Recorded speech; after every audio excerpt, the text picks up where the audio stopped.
કેમ છો દોસ્તો? મજામાં? યુનિટ 9ની અંદર famous writer, Indian English writer R K. Narayan, he has written wonderful essay about headache. હા, હેડેક, સરદર્દ.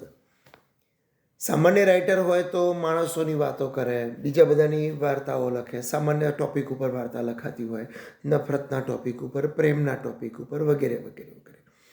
પણ મહાન રાઇટરોનું અહીંયા સ્થાન ખબર પડે આપણને કે હેડેક જેવા સામાન્ય બહાનાને ધ્યાનમાં રાખીને, હા બહાનું કહું છું એટલા માટે કે in this unit mister R K. Narayan considers headache as N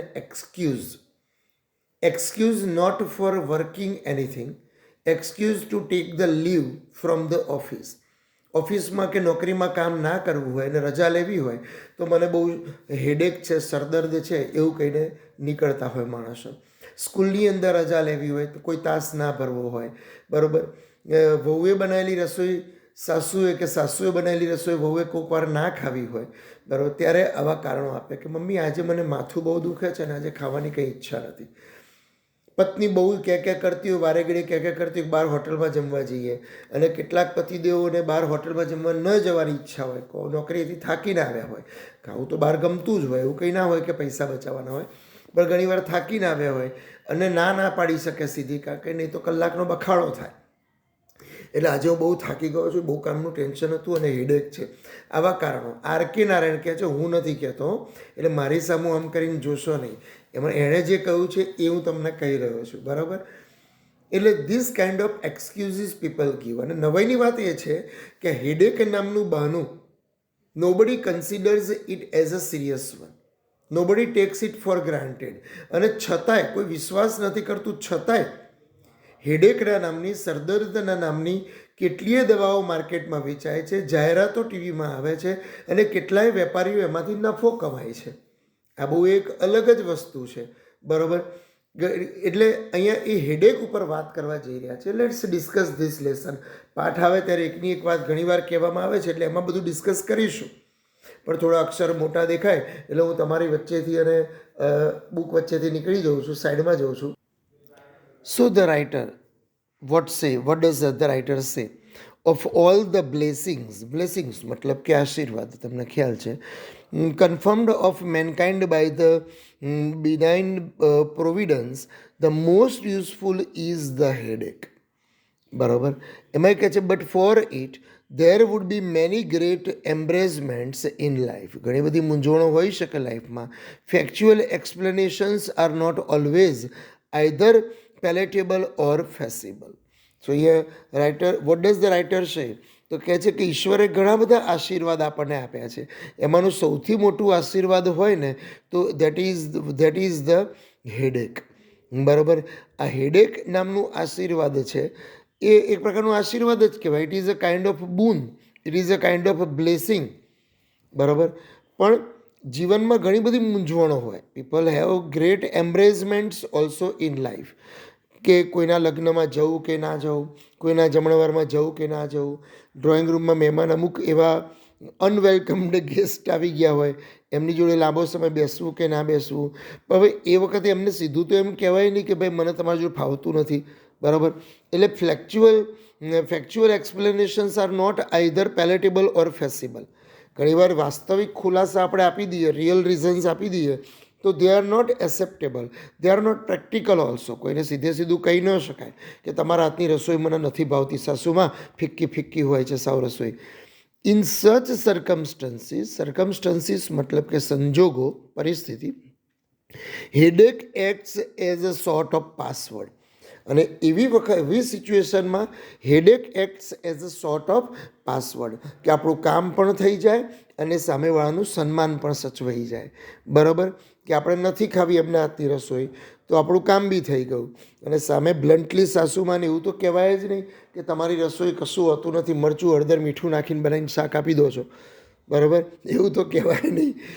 I remember at school the very first letter writing lesson I was taught was respected sir. એ કહે છે, હવે લેખક કહે છે કે હું હંમેશા વિચારતો, અને એમાં એમણે પહેલી વસ્તુ કઈ વિચારી તો કહે છે કે પત્ર લેખન જ્યારે શીખવાડવામાં આવ્યું, લેટર રાઇટિંગ જ્યારે શીખવાડવામાં આવ્યું સ્કૂલની અંદર, સ્વાભાવિક રીતે ઇંગ્લિશ હોય તો 8મા ધોરણમાં લેટર રાઇટિંગ શીખવાડવામાં આવે, બરાબર. અને લેટર રાઇટિંગમાં મોટે ભાગે પહેલાં જે લેટર આવે ને એ લીવ માટેના લેટર આવે, રજા ચિઠ્ઠીના લેટર આવે, બરાબર. રજા ચિઠ્ઠી તમારે લખવાની આવે. તો એ લેટર રાઇટિંગની અંદર શિક્ષકે કેમ આવું કહ્યું હશે કે respected sir, as I am suffering from headache I request you to grant me a leave. એ હંમેશા લેખક વિચારતા રહ્યા કે શિક્ષકે આ સરદર્દને, હેડેકને એક એક્સક્યુઝ તરીકે કેમ પસંદ કર્યું હશે. સ્કૂલની અંદર રીઝન લેટર, લીવ લેટર શીખવાડ્યું તો એમ કહેવાય કે હું કોઈના મેરેજમાં જવાનો હોવાથી, અથવા મારી તબિયત ખરાબ હોવાથી, અથવા મને તાવ આવ્યો હોવાથી. પણ એવું નહીં, એમણે શું કહ્યું કે as I am suffering from headache I request you to grant me a leave. હવે રજા ચિઠ્ઠી માટે કોઈ માથાના દુખાવાનું કારણ આપે એ કેટલું એક્સેપ્ટેબલ છે, સામેવાળો એને કેટલું સ્વીકાર્ય ગણી શકે. The writer always thinks about this thing કે why the teacher select the headache as an excuse even in the specimen letter. અને એ પાછો જે નમૂનાનો લેટર શીખવાડી રહ્યા છે, સ્પેસિમેન લેટર શીખવાડી રહ્યા છે, એની અંદર આવું એમણે સિલેક્ટ કર્યું. That is surprising.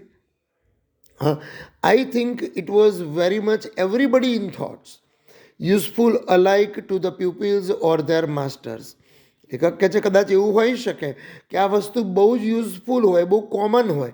કેટલીક વસ્તુ હંમેશા કેટલે કોમન હોય કે જનરલ હોય, કે જેવું આપણે બોલીએ છીએ, આપણે પોતે એવું માનતા હોય તરત જ મોઢા ઉપર આવી જાય આપણા, બરાબર. જે માનતા હોય જ મોઢા ઉપર આવી જાય. એમ લેખકને આ મોઢા ઉપર આવી ગયું હશે સરદર્દનું. કદાચ એ બી આવી રીતે પેલા ટીચર આવી રીતે કારણ આપતા હશે, બરાબર.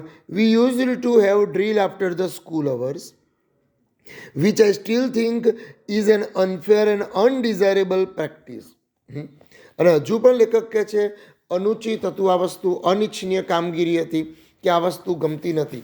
અને સ્કૂલના કલાકો બી કેટલાયને ન ગમતા હોય. એમાં બપોરની સ્કૂલ હોય 10:30 વાગ્યાથી શરૂ થાય તો 4:30-5 વાગ્યા સુધી ચાલતી હોય, બરાબર. હું જ્યાં ભણતો હતો ડીએન હાઈસ્કૂલ આણંદ, તો અમારે 11 થી 5 વાગ્યા સુધીની સ્કૂલ હતી, અને 11:15 વાગે તો બેલ પડી જતો હોય. હવે 11 થી 5માં 3 રિસેસ આવે. પહેલી નાની રિસેસ 10 મિનિટની, બીજી 2 વાગે મોટી રિસેસ. 2 વાગ્યાની જે રિસેસ પડે એમાં બધાએ બરોબરના ડબ્બા ખાધા હોય, બરાબર. એ જમાનામાં તો શાક રોટલી ને મગ રોટલી ને આવું બધું લઈ જતા હતા, છુંદો રોટલી, અથાણું રોટલી, આવું બધું બધા એકબીજાના ડબ્બા ભેગા કરીને ખાધા હોય. અને પછી 2:30 વાગ્યા પછીના જે પીરિયડ આવે, અને એમાં જો મને તો ના ગમતો મેથ્સ આવે, અથવા તો કોઈ એવો બોરિંગ ટોપિક આવી જાય, ઇકોનોમિક્સનો આવી ગયો હોય, તો આખો ક્લાસ ઊંઘતો હોય બપોર પછીની સ્કૂલમાં. આવું થતું. એટલે કે છે અનફેર એન્ડ અનડિઝાયરેબલ. આ બધી વસ્તુ કેવી કહેવાય? લગભગ અનફેર કહેવાય, અનડિઝાયરેબલ કહેવાય, બરાબર. કોઈને ગમે નહીં. વી ડિસલાઇક ધીસ અવર. અને એ કલાકો ગમતા નહોતા. On the drill ground, most of all appeared be afflicted with the splitting headache, sir. અને એ વખતે મોટાભાગના લોકો તરત જ બાનું કાઢે, રિસર્ચ પછી અડધી રજા લઈને જતા. અને ખરેખર હું ભણતો એમાં ડીએન હાઈસ્કૂલમાં બી એવું થતું. 2:30 વાગે તરત જ બેગ લઈને એક જણો જાય, અને એને જતો જોઈએ અડધી રજા લઈને. એટલે એવી આપણને બળે કે આને રજા મળી ગઈ બરાબર. પૂછવામાં આવે બીજા દિવસે ત્યારે એવા જ કંઈક કારણો આવ્યા હોય કે તાવ છે એવું તો કહ્યું જ ના હોય, કારણ કે એમાં તો સર તરત માપી લે, એટલે માથું બહુ દુખે છે, એવા કંઈક કારણો આપ્યા હોય. તો સ્પ્લિટિંગ હેડેક સર એમ કરી અને એ લોકો ત્યાંથી નીકળી જતા, રજા લઈને નીકળી જતા. હવે કામ નહીં કરવા માટેના, લેક્ચર નહીં ભરવા માટેના, બપોરના લેક્ચર પછી લેક્ચર નહીં ભરવા માટેના આ બધા જુદા જુદા રીઝન આવવા લાગ્યા ને, એટલે એક વખતે ટીચરે એક આઈડિયા કર્યો, પીટી ટીચરે. એ કહે છે કે instructor put an end it by decreasing one day. Those suffering from headache will hold up their arms. બાર માસ ડ્રીલ હોય ને, શનિવારે સવારના વહેલી સવારમાં સમૂહ કવાયત હોય, જેને માસ ડ્રીલ કે કસરત હોય, એમાં કહે છે કે those suffering from headache will hold up their arms. It raised the hope but added. આ વસ્તુ જેવું ટીચરે કહ્યું કે જેને માથું દુખે છે એ લોકો હાથ ઊંચો કરે. એટલે કસરત કરવા આવેલામાં મોટાભાગના ઘણા બધા એવા હોય, ધીમે ધીમે વધતા જતા હતા. પહેલાં 10 જણાએ હાથ ઊંચો કર્યો હશે પહેલાં, બરાબર.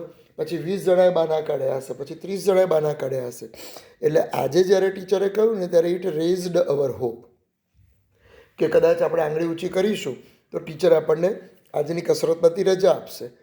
But he added, since I wish to detain them for some special exercise that will cure their headache, not one lifted his arm.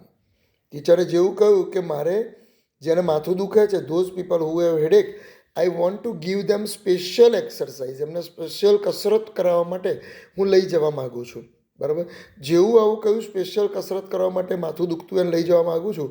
Not one lifted his arm, એકે જણાએ આંગળી ઊંચી કરી નહીં. એવી તો એક્સ્ટ્રા કસરત કોણ કરવા જાય? હે ભાઈ, એટલે કોઈએ હાથ ઊંચો કર્યો નહીં. એન્ડ એટ વિચ, અને આવું જ્યારે થયું ત્યારે the instructor declared, now all you take off your coats and get through the usual drills. તમારા કોટ ટાઈ કાઢી નાખો અને આપણે ચાલો કસરત માટે. I am glad to find that the class is going to exercise in full strength today. આજે પૂરી સંખ્યામાં 100% પ્રેઝન્સ સાથે આપણે ઘણા ટાઈમ પછી કસરત કરવા જઈ રહ્યા છીએ. જે લોકો બિચારા બહાના કાઢતા હતા એમાંના એકે બહાર આવી શક્યા નહીં. હવે લેખક કહે છે કે headache gives sufferer a touch of importance. આ સેન્ટેન્સ અંડરલાઇન કરજો, ટ્રુ ઓર ફોલ્સમાં પૂછાય છે. બરાબર, તમારે ટ્રુ લખવાનું, કારણ કે લેખકે કહ્યું છે એટલા માટે આપણે એને ટ્રુ તરીકે લખીશું કે હેડેક ગીવ્સ ધ સફરર, જેને સફરિંગ થતું હોય, હેડેક થયું હોય, it gives a touch of importance, એને ટચ ઓફ ઇમ્પોર્ટન્સ આપે છે. All other aches sound crude and psychological and sensitive people would not mention them. બીજા કોઈ બી એક્સક્યુઝિસ તમે આપો, બીજા કોઈ બી રીઝન આપો તો એ કેટલીક વાર રૂડ બી લાગે, કેટલીક વાર અલગ જ લાગે.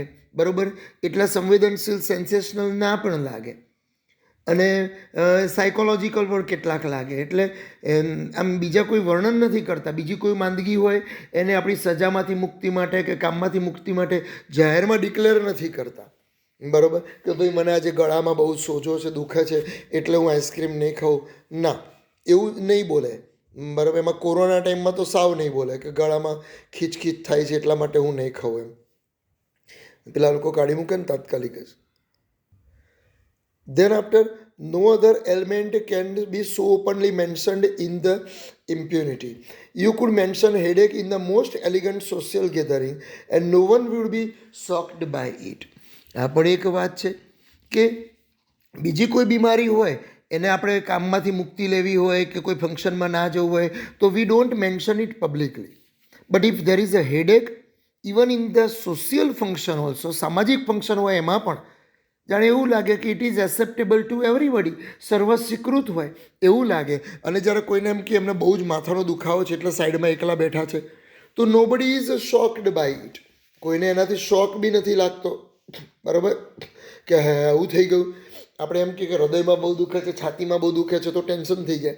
એમને કિડનીનો દુખાવો બહુ થયો છે, પથરીનો દુખાવો બહુ થયો છે, આવું કંઈ કહીએ તો ટેન્શન થઈ જાય. પણ હેડેકમાં એવું કંઈ nobody would be shocked by it.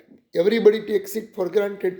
The only expression which is superior to headache is indisposition. And whenever I see that word, I wonder what it exactly means. It is one of those curious words. અને બીજું એક reason છે, સરદર્દ કરતાં વધારે કોઈ શબ્દ સારી રીતે આવું રીઝન ડિક્લેર કરતો હોય જ્યારે કામ ના કરવું હોય અને હેડેક કારણ ના આપવું હોય. કારણ કે આગળ 2 વાર આપણે હેડેક કહી દીધું હોય તો ત્રીજી વાર ના કહેવાય તો આપણે શું કહીએ? મને જરા ઠીક નથી, I am not feeling well, I don't feel well. બરાબર, મને ઠીક નથી. જ્યારે બી લેખક કહે છે કે આ શબ્દ સાંભળે કે ઇનડિસ્પોઝિશન, હી ઇઝ નોટ વેલ, એ કહે છે કે he doesn't understand its practical meaning. એનો વાસ્તવિક શું અર્થ થાય એ એમને ખબર જ નથી. અને વાસ્તવિક શું અર્થ થાય એ ખબર જ નથી ખરેખર. It is surprising for him really. Next page. So the writer tells us inanely મતલબ કે સિલીનેસ. હવે કહે છે કે વિચ હેઝ નો એનિટી. એનિટી એટલે બુદ્ધિ. હવે અહીંયા એ બી કહે છે કે which do not necessarily mean the opposite without in. અંગ્રેજીમાં દરેક શબ્દની આગળ ઈન લગાવી દઈએ એટલે પાછળના શબ્દોનો એ વિરોધી બની જાય એવું ના હોય. એનિટી એટલે બુદ્ધિ, એની આગળ ઈન લગાવી દઈએ એટલે મૂર્ખતા થઈ જાય એવું ના હોય. ખરેખર જેમ ગુલાબ જાંબુ, એમાં નથી ગુલાબ હતું, નથી જાંબુ હતું, તો એને ગુલાબ જાંબુ કહે છે. કઈ એંગલથી કે જ નથી સમજાતું. એના જેવું you cannot say owing to indisposition I am not taking the medicine. Whereas you can say owing to indisposition, owing to indisposition, I called in a doctor. આ બધી વાતો પણ છે.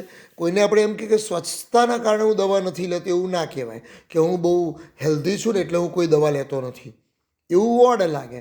પણ મોટે ભાગે એમ કે અસ્વસ્થતાના કારણે હું ડૉક્ટરને બોલાવું છું, તો લોકો માની લે પાછું, બરાબર, કે મને ઠીક નથી ને એટલે હું ડૉક્ટરને બોલાવું છું. હવે ડિસ્પોઝિશનનું તમે સીધું ઇનડિસ્પોઝિશન કરી નાખ્યું, બરાબર. Vote exactly this ઇનડિસ્પોઝિશન is? આ ઇનડિસ્પોઝિશન છે શું કે છે? લેખક પોતે કહે છે કે ખરેખર અસ્વસ્થતા એ છે શું? સ્વસ્થતા એ તો ખબર છે, સ્વસ્થતા, બરાબર, મતલબ કે તમે તંદુરસ્ત હોવ, પણ આગળ ઈન લગાવ્યું. હવે એ અસ્વસ્થતામાં આવે શું શું? એમાં તાવ આવે, કિડનીનો દુખાવો આવે, શરદી આવે, હાર્ટ એટેક આવે, શું આવે એ આજ સુધી સમજાતું નથી. એમાં કારણ કયું સમજવાનું? I have never bin able to understand it. આજ સુધી નથી સમજી શક્યો. Accept that sounds very well in the press not or health bulletin or messages from the eminent to gathering to which they have been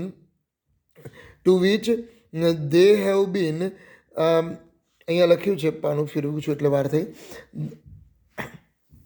from the eminent gathering into which they have been invited. હા, અહીંયા લેખક કહે છે હું સમજી નથી શકતો કે વોટ ઇઝ ધીસ ઇનડિસ્પોઝિશન, સિવાય કે કોઈ ન્યૂઝપેપરમાં કે ન્યૂઝ ચેનલમાં કે કોઈ મેસેજમાં, બરાબર, કોઈની હેલ્થ વિશે ઓફિશિયલ રિપોર્ટિંગ જોવા મળે કે આપણા સમાજના પ્રમુખ શ્રી અથવા આપણા મુખ્ય મહેમાન શ્રી એમની નાદુરસ્ત તબિયતના કારણે આજે પોતે ફંક્શનમાં આવવાના નથી, બરાબર, એવું જ્યારે કહેવામાં આવે ત્યારે મને એમ ખબર પડે કે એમની તબિયત કંઈક બગડી છે. Indisposition cannot be generally said by the person directly afflicted. True or false માં વાક્ય પૂછાઈ શકે. ધ્યાન રાખજો કે અસ્વસ્થતા છે એના કારણે હું નથી આવવાનું એવું નથી કહેવાતું, પણ બીજી કોઈ વ્યક્તિ કે એટલે થર્ડ પર્સન સિંગ્યુલરમાં બોલાય ને તો એ સાચું લાગે. હું બીજાના વિશે કહું કે અસ્વસ્થતાના કારણે મણિભાઈ આજે આવવાના નથી કે રૂપેશભાઈ આજે આવવાના નથી, બરાબર, તો એને ટેક ઇટ ફોર ગ્રાન્ટેડ કહેવાય. એના જેવી વાત છે. પણ હું જાતે એમ કહું કે અસ્વસ્થતાના કારણે હું નથી આવવાનો, તો ઘણીવાર ભાઈબંધો હોય તરત કહીએ દે, શું ગપ્પા મારે, કાલ તો બજારમાં ફરતો તને જોયો હતો. હવે છો ને આપણે દવા લેવા ગયા હોઈએ, બરાબર, અરે તોય એ ના માને. એટલે આવી બધી વસ્તુઓ હોઈ શકે. The writer also says this કે it is said by the person directly afflicted. It does not sound very well if anywhere for anyone to write directly. કોઈ ડાયરેક્ટલી કહે કે હું સારું નથી એટલે હું નથી આવવાનો, કે owing to indisposition I am not attending your meeting. સામેથી ફોન કરીને કે owing to indisposition I am not attending your meeting, કે I am not attending your function. તો એ બહુ ઓડ લાગતું હોય છે મેરેજમાં ને એ બધામાં પણ, બરાબર. પણ કોઈ એમ પૂછે કે ફલાણા ભાઈ કેમ નથી આવ્યા, ત્યારે ત્રીજી વ્યક્તિ એમ કે એમની આજે તબિયત ઠીક નથી, બરાબર. તો આવું કહે ત્યારે એને સ્વીકાર લેવામાં આવે છે. જાતે વ્યક્તિ કહે તો એને બહાનું કહેવામાં આવે. લેખક એટલે જ કહે છે કે સત્ય તો કોઈ બી રીતે કહેવાય, ફર્સ્ટ પર્સનમાં કહેવાય કે સેકન્ડ પર્સનમાં કહેવાય કે થર્ડ પર્સનમાં કહેવાય, સત્ય તો સત્ય જ રહેતું હોય. તો ત્રાહિત વ્યક્તિ કહે તો જ આપણે માનીએ ને પોતે જ કહે તો આપણે ના માનીએ, આવું કેમ? It sounds unconvincing. માનવા જેવું ના લાગે, અનકન્વિન્સિંગ લાગે આપણને, કે સામેવાળો સ્વીકારી ના લે, બરાબર. એને એમ જ લાગે કે ગપ્પુ મારે છે, મારે ત્યાં આવવું નથી એટલે, એને કામ નથી કરવું એટલે. It sounds better in third person, બરાબર. ત્રીજી વ્યક્તિ કહે ત્યારે સારું લાગે. જેમ ક્લાસની અંદર કોઈ માથું મૂકીને સૂઈ ગયું હોય, બરાબર, ટીચરે એને કહે કે ભાઈ એ શું થયું છે, તો એ વ્યક્તિ તો કંઈ નહીં બોલે, ધીમે રહીને માથું ઊંચું કરશે ને ધીમે રહીને બેઠું આમ, બરાબર. ત્યારે બાજુવાળું જે બેઠું હોય ને એ બોલે, સર એને માથું બહુ દુખે છે. એટલે સર તરત જ માની લે, સારું બેટા જા બહાર જઈને દવા લઈ આવો, ઓફિસમાં જઈને દવા લઈ આવો કે પછી આવું કરી આવો. તો સરને ખબર નથી કે એને શેના કારણે માથું દુખે છે, તમે શેની દવાની વાત કરો છો, બરાબર? કારણે જાણવું પડે ને, એમને એમ તો દવા લેવાય નહીં. It implies that the gentleman is eminent one, has a secretary or deputy who can speak for him. હવે મોટા લોકો જે હોય, એમિનન્ટ લોકો હોય, પ્રખ્યાત લોકો હોય, એમની જોડે કાં તો એમનો સેક્રેટરી હોય કે ડેપ્યુટી જે હોય માણસ, બરાબર? મેનેજર હોય તો એની નીચે ડેપ્યુટી મેનેજર હોય, ડાયરેક્ટર હોય તો એની નીચે ડેપ્યુટી ડાયરેક્ટર હોય. એ રહ્યો એમ કે સાહેબને આજે તબિયત ઠીક નથી ને એટલે એ નથી આવવાના, એમની જગ્યાએ હું આવ્યો છું. તમે જ્યારે મોટા થશો ને ત્યારે આ બધી વસ્તુઓ જાણવા મળશે. તમારા બોસ કેટલીક જગ્યાએ મિટિંગ એટેન્ડ કરવા ના માગતા હોય, જે તે કારણ હોઈ શકે, બરાબર? તૈયારી ના હોય કે કોઈ બી કારણ હોઈ શકે કે વિવાદાસ્પદ હોઈ શકે, ત્યારે પોતાના ડેપ્યુટીને મોકલે, પોતાના આસિસ્ટન્ટ મેનેજરને કે ડેપ્યુટી ડાયરેક્ટરને મોકલે, બરાબર? એના જેવી આ વાત છે.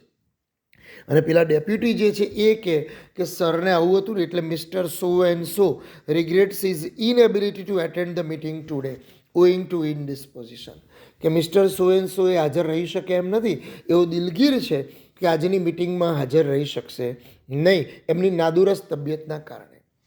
બોલો, તો સામેવાળી વ્યક્તિ તરત એ વસ્તુને સ્વીકારી પણ લેતી હોય છે કે હશે એમની તબિયત છે, સારું ત્યારે એમને અમારી ખબર પૂછજો. પાછા કેટલાક તો આવું કહી દે.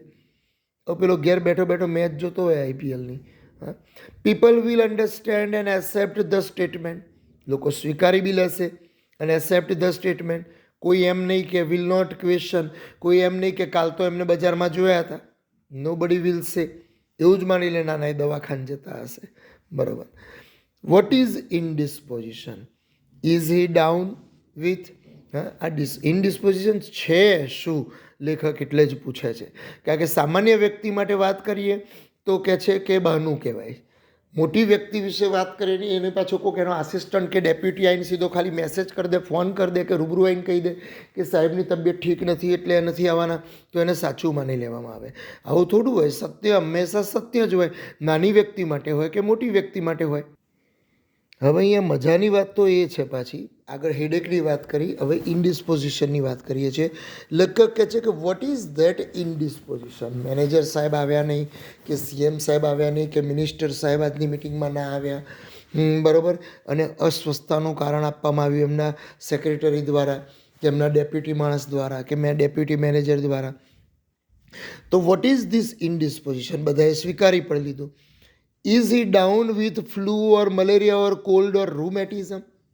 શું એમને કોઈ ફ્લૂ થઈ ગયો છે, એમને મેલેરિયા થઈ ગયો છે, ટાઇફોઇડ થયો છે, શરદી થઈ છે, રૂમેટિઝમ એટલે કંઈ સંધિવા બંધીવા થયો છે, એવું કંઈ છે? આમાં ઇનડિસ્પોઝિશનમાં શું આવે એ તો કહો. I know a doctor who can cure it, on the contrary just accept it as a face value and pass it to the next to the them. જે ડૉક્ટરો આની સારવાર કરે છે એ ડૉક્ટરો પણ આનો કોઈ જવાબ નહીં આપે. લેખક કહે છે, the writer says he knows that no doctor will answer this. એ પણ જાણે આ ક્વેશ્ચનને પાસ કરી દેશે. He also will not answer this question and indisposition could be used only at a particular level. હવે નવાઈની વાત તો એમ છે, જેમ હેડેકની વાત હતી એમ આમાં પણ, કે indisposition could be used only at a particular level, not by all and sundry. All and sundry મતલબ કે બાય ધ કોમન પીપલ, સામાન્ય લોકો દ્વારા, મારા તમારા દ્વારા આવા કારણો આપવામાં આવતા નથી. Indisposition could only be used at the particular, એક ચોક્કસ સ્થાનેથી જ આને રજૂઆત કરવામાં આવે છે. કઈ રીતે? તો કે મેં મિનિસ્ટરે જો એમ કહ્યું કે ઇનડિસ્પોઝિશન છે એટલે આજે મિટિંગમાં નહીં આવે. કોઈ ટીચર તમને એમ કહે કે ભાઈ આજે મારી તબિયત ઠીક નથી, તમે લોકો 2 પાના લખો, બરાબર? તો આપણે છોકરાઓ બિચારા ભોળા ભાવે માની લેતા હોય છે. પણ a schoolboy who says, as I am indisposed, I want to be left, will have easier twisted the preconsciousness. પણ કોઈ નાનકડો છોકરો આવીને એમ કે સર મને આજે જરા ઠીક નથી, તરત જ એના ટીચર એનો કાન પકડશે, કાન મચેડશે, અથવા તો તરત જ એના કપાળ પર હાથ મૂકીને જોશે, શેનું ઠીક નહીં ભાઈ તને? બતાય તો શું થયું છે, બતાય તો મને શું થયું છે? મતલબ કે nobody will accept his reason. હવે નાનું છોકરું કે અને તમે ના સ્વીકારો, અને પેલા મોટા લોકો કે એને એ સ્વીકારો, એ બી યોગ્ય નથી, બરાબર? અહીંયા એ વાત કહે છે. Then after what does the writer say? I think, huh? I think I should shock the mankind if I suddenly said there is no such a thing as a headache or indisposition. લેખક શું કહે છે કે I will give the surprise to the people. અને એમાં ખાસ જે લોકો આ બાના કાઢે છે, કારણો આપે છે ઠીક નથી એના, ઇન્ડિસ્પોઝિશનના કે હેડેકના, they will be shocked if the writer say there is no such thing as a headache or indisposition. દુનિયામાં ઇન્ડિસ્પોઝિશન જેવું કોઈ બાબત જ હોતી નથી. આ બધી જ વસ્તુ it is just an excuse. આ બધી વસ્તુ એક પ્રકારના બહાના છે. એન એક્સક્યુઝ મતલબ કે બહાના છે, કારણો છે, કામ નહીં કરવા માટેના કારણો છે કે છે. એન એલિગન્ટ ફોલ્સહુડ, એનાથી આગળ વધીને તો શું કહે છે? એલિગન્ટ ફોલ્સહુડ બધાને પસંદ પડે ને એવું જૂઠ છે. ના પસંદ પડે એવું નહીં, પસંદ પડે એવું. કારણ કે સામેવાળા એમ કે ઓકે કશો વાંધો નહીં બેટા, તું આરામ કર, એના જેવું છે આ. બરાબર? એન એલિગન્ટ ફોલ્સહુડ છે, એક પ્રકારનું જુઠ્ઠાણું છે આ. For have I not seen dozens of headache cases walking or driving about gainly to be seen anyway everywhere except where they ought to be at particular hour. બરાબર? અને એ કહે છે કે કારણ કે ચોક્કસ સમયને બાદ કરતાં આવા માથાના દુખાવાવાળા જેણે કારણો આપ્યા હોય ને કે મને બહુ માથું દુખે છે એટલા માટે હું આ કામ નહીં કરું, કે મને બહુ માથું દુખે છે એટલા માટે હું આ મિટિંગમાં નહીં આવું, કે મને આવું ઠીક નહોતું એટલા માટે મેં હોમવર્ક નથી કર્યું, એ કલાકને બાદ કરીને એ લોકોને મેં બહુ આનંદથી કે છે ચાલતા, દોડતા, રમતા, ડ્રાઇવિંગ કરતા જોયા છે. મતલબ કે અહીં આગળ કારણ આપ્યું હોય કે મિટિંગમાં નહીં આવું અને બીજે મજાથી લહેર કરતા હોય. હા, મતલબ કે અહીંયા મિટિંગમાં બીમારીનું બહાનું કાઢ્યું હોય અને એ લોકો બીજે આનંદ પ્રમોદ કરતા હોય, એમને બીજે ભાઈબંધો જોડે પિકનિકમાં જવું હોય, સીશોર પર જવું હોય, ચાલવા જવું હોય. બરાબર? આવું કેમ બને છે? તો લેખક ચોખ્ખું જ કહે છે the world is not yet ripe for such outspokenness. આપણી દુનિયા છે ને આજની તારીખમાં પણ આ ચોક્કસ પ્રકારના સ્પષ્ટ વક્તાઓ માટે તૈયાર નથી. ફરી બોલું છું, દુનિયા હજુ આવા સ્પષ્ટ વક્તાઓ માટે તૈયાર નથી. The world has not yet ripe for such outspokenness, કે જે બ્લન્ટલી કહી દે કે I am not attending the meeting today since I don't feel like it. કારણ કે મને આજની મિટિંગમાં કંઈ યોગ્ય લાગતું નથી એટલે મારે આજની મિટિંગ ભરવી નથી. આવું કોઈ બ્લન્ટલી ના કે. બોસે બોલાયા એટલે ડાયરી લઈને ચાલવાનું, બોસે બોલાયા એટલે ડાયરીને પેન લઈને ચાલવાનું અને મિટિંગમાં હાજર થઈને બેસી જવાનું. આપણને ગમતું ના હોય તો એ બેસી જવાનું. એના જેવું કહે છે. A clerk who writes is master. હજુ તો લેખક આગળ વધીને શું કહે છે? ક્લાર્ક જો એના માલિકને એવું કે I am not attending the office today, હું આજે સર ઓફિસે નહીં આવું. કેમ? Because I am not inclined to look at the paper today.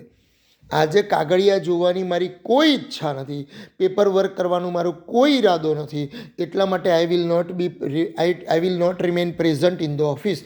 આવું કોઈ દિવસ જો કોઈ ક્લાર્ક કે he will lose his job, એની નોકરી જાય. એટલે જ તો બિચારો એમ કે સાહેબ આજે મારી તબિયત ઠીક નથી ને એટલે હું નહીં આવું. બરાબર? અને ઘરે હોય તો સાહેબ જોવા આવવાના ના હોય તો એમ કે મને આજે તાવ છે, ઝાડા ઉલટી થઈ ગયા છે કે તાવ છે એટલે હું નહીં આવું. આવું આર કે નારાયણ કહે છે, હું નથી કહેતો પાછા, મારી હમું ના જોતા. વેરેઝ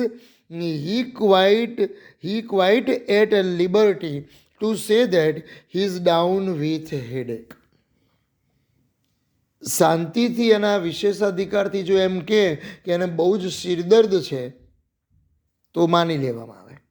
બરાબર? બોસ તરત જ એમ કે કશો વાંધો નહીં ભાઈ, આરામ કરો. પણ એની જગ્યાએ એમ કે મારે સાહેબ આજે એક કાગળિયા જોવા નથી એટલે હું આજે રજા નથી લેવી. અહીંયા રજા લેવા માગે છે, અહીંયા રજા લેવા માગે છે, પણ આ રીઝનને એક્સેપ્ટ માલિક નહીં કરે, આને એક્સેપ્ટ કરી દેશે. લાગ આવે તો આમાં સલાહ બી આપશે, સોફ્ટ કોર્નર બી દાખવશે. લાગ આવે તો બપોર 12 વાગે ફોન બી કરશે કે ભાઈ તમારી તબિયત કેવી છે હવે. હા, રજાએ લીધી અને સામેવાળાની સિમ્પથીએ લીધી. એટલે જ તો કહ્યું sufferer has the sense of importance. બરાબર ને? થોડું સેન્સ ઓફ ઇમ્પોર્ટન્સ આવી જતું હોય છે. અલ્યા रुकावट के लिए खेद है. Headache is essential for maintaining human relationship in working order. પાછું આ બી એક ટોન્ટમાં જ આ વાત કહે છે. ઘણીવાર એકબીજાના સામસામેના સંબંધો સાચવવાના હોય ને, if you want to maintain the human relationship, boss સાથે ક્લાર્કનો, સાસુ વહુના સંબંધ સાચવવાના હોય, પડોશીના સાચવવાના હોય, ત્યારે હેડેક ઇઝ વેરી ઇસેન્શિયલ. એવા સમયે હેડેકનું બહાનું બહુ સરસ કામ કરે છે. We cannot do without it either at home or at public. ઘરે બહાર બધે આપણે આ બહાનું સીધું જ આમ બરાબર ખિસ્સામાં પર્સ કે મોબાઈલ એમ તરત કાઢી શકીએ છીએ. In any normal household one can see varieties of headache, curtaining of a variety of uncomfortable situation. અને ઘરમાં કે બહાર ઘણીવાર એવું બને કે there are some uncomfortable situations. એવા કોઈ મહેમાન આવી ગયા હોય કે જેની જોડે બેસવું ન ગમતું હોય. ઘણીવાર વહુને સાસુ જોડે કે સાસુને વહુ જોડે ન બેસવું ગમતું હોય, બરાબર, આવું કંઈ બી હોય. તો એવા સમયે આ હેડેક અચાનક જ પ્રગટ થઈ જતું હોય છે સામેવાળી વ્યક્તિના મોઢામાંથી. એટલે લેખક એ રીતે બી એને કહે છે કે પ્રતિકૂળ પરિસ્થિતિ હોય, અનવોન્ટેડ સર્કમસ્ટન્સીસ હોય, એને ઢાંકી દેવાનું કામ કરે. અને સાસુ વહુનું કારણ આપ્યું એટલે એવું ના માનતા હું આ જ કારણ કેમ આપું છું. અહીં લખેલું છે, જુઓ, the mother in law who forswear her food on the plea of the splitting head is clearly not on the best of terms, at least for that day, with the daughter-in-law or her the son. સાસુને જો કોઈ દિવસ વહુની સાથે સંબંધ બગડ્યો હોય, ઝઘડો થયો હોય કે કેવું કંઈ થયું હોય, બોલાચાલી થઈ હોય, ચળભળ થઈ હોય, તો અતિશય સરદર્દનું બહાનું કાઢી અને ખાવાનું છોડી દે. મને માથું બહુ દુખે છે, મારે ખાવાની ઈચ્છા નથી.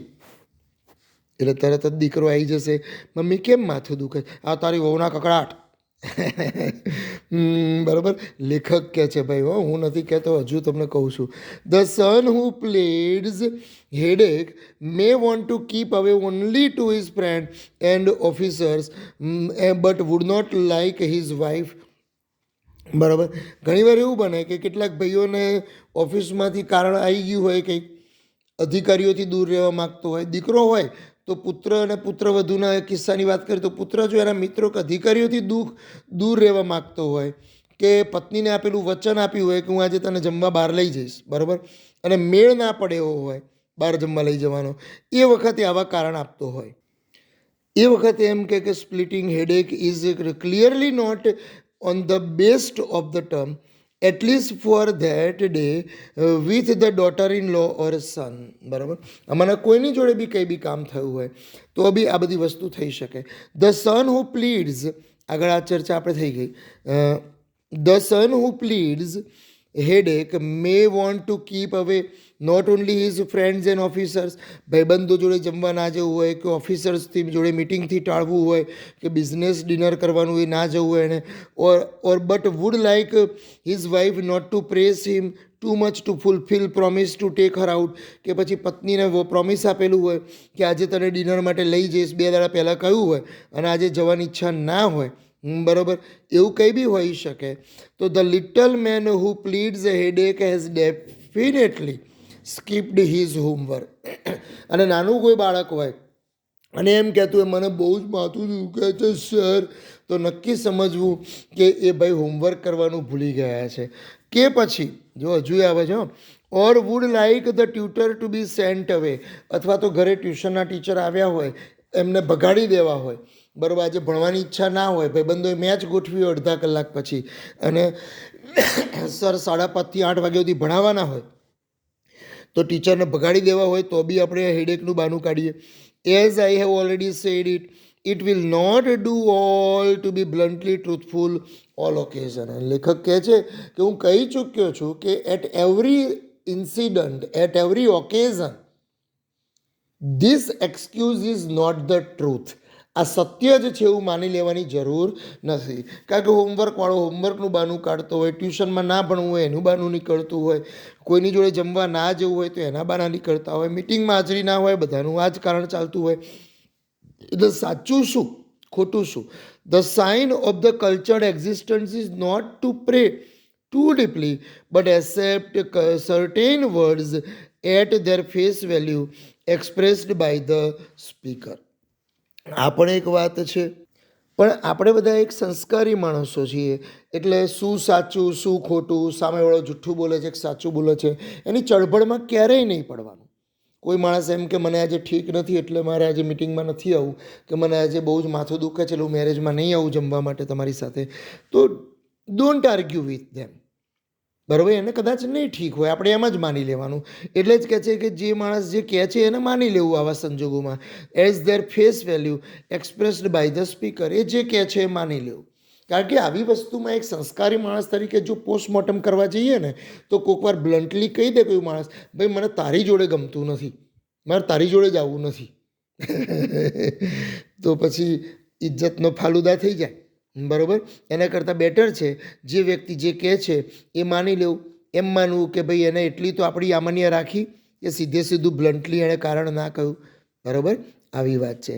Headache has become such a confirmed habit that a huge trade has developed in providing a cure of it. અને ખરેખર આ હેડેક એટલું બધું કન્ફર્મ્ડ હેબિટ બની ગયું છે, કેટલા બધા વેપારીઓ, હ્યુજ ટ્રેડર, બરાબર, હું દવાઓના નામ અહીંયા નથી દેતો, પણ તમે ટીવી જોતા હશો ત્યારે ઘણા બધા જ આવશે કે માથું અચાનક દુખતું હોય અને બેકગ્રાઉન્ડમાં અવાજ આવે કે તમે આ દવા લીધી, ये दवा लीजिए और सर दर्द हमेशा के लिए गायब.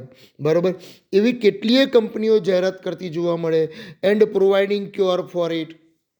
બરાબર, અને તાત્કાલિક તમને રાહત મળે માથાના દુખાવામાંથી, એવી બધી કરીને ધંધો બધા પોતાનો કરી લેતા હોય, વેપાર કરી લેતા હોય. Some people feel lost unless they carry a tube or some headache remedy in their pockets all the time. કેટલાક લોકો તો ખિસ્સામાં જેવી ટ્યુબ કે દવા રાખે, બામ રાખે, વિક્સ રાખે, બરાબર, એવી રીતે. અને કેટલાક લોકો જ્યારે ટ્યુબ ભૂલી ગયા હોય એવું પોતાની જાતને અનુભવતા હોય કે મારી જોડે બામ હતું રે, મળતું નથી. એટલે ખિસ્સામાં રાખવાનું એ આ બધી વસ્તુઓ હોય છે. બરાબર, ગમે ત્યાં ઘણીવાર તો એવું બી બને, હું 7મા કે 8મા ધોરણમાં, મને એક્ઝેક્ટ યાદ નથી, પણ એ વખતે મને માથું દુખતું ને, મને ખબર છે કે મારા વિજ્ઞાનના સાહેબે મને એમના ખિસ્સામાંથી બામ કાઢી અને કપાળે ઘસી કાઢ્યું હતું. હવે એટલું સ્ટ્રોંગ બામ હતું કે આંખો બંધ થઈ જાય. એટલે આવું પણ ઘણા રાખતા હોય. એનો ઓપ્ટિશિયન, હવે એવા બામવાળા લોકો જોડે જઈએ તો તમને બામ લગાવી દે. એવી રીતે ઓપ્ટિશિયન પાસે જાઓ, આંખના ડૉક્ટર પાસે જાઓ કે ચશ્માવાળા પાસે જાઓ, he will give you the glasses guaranteed two relieve the headache. એમની પાસે ચશ્મા હોય જ કે આ ચશ્મા પહેરશો એટલે તમને આંખોમાં નહીં દુખે કે માથું નહીં દુખે. બરાબર, કશું નહીં તો 0.25 નંબરે કાઢી લાવે, જે જનરલી ઘણા બધાને હોય. That these are the instances to show that mankind easily begins to believe in the myth. અને આ બધી વસ્તુઓ જોઈએ, આ બધા ઉદાહરણો જોઈએ એટલે આપણને ખબર પડી જાય કે માણસો બહુ સરળતાથી ખોટી માન્યતાઓમાં, જેને કહેવાય મિથ કહેવાય, દંતકથા કહેવાય, ખોટી માન્યતાઓમાં બહુ જલ્દીથી વિશ્વાસ કરી લેતા હોય છે. બરાબર, તો આવી આ પાઠ કર્યો છે. સરસ રીતે ફરી એકવાર વિડીયો જોઈ આ પાઠના એક્સ્ટ્રેક્ટ સારી રીતે તૈયાર કરી લેશો. ટ્રુ ફોલ્સ માટેના સેન્ટેન્સ આ પાઠમાંથી પૂછાય છે, એ પણ સરસ રીતે તૈયાર કરી લેશો. Okay, by.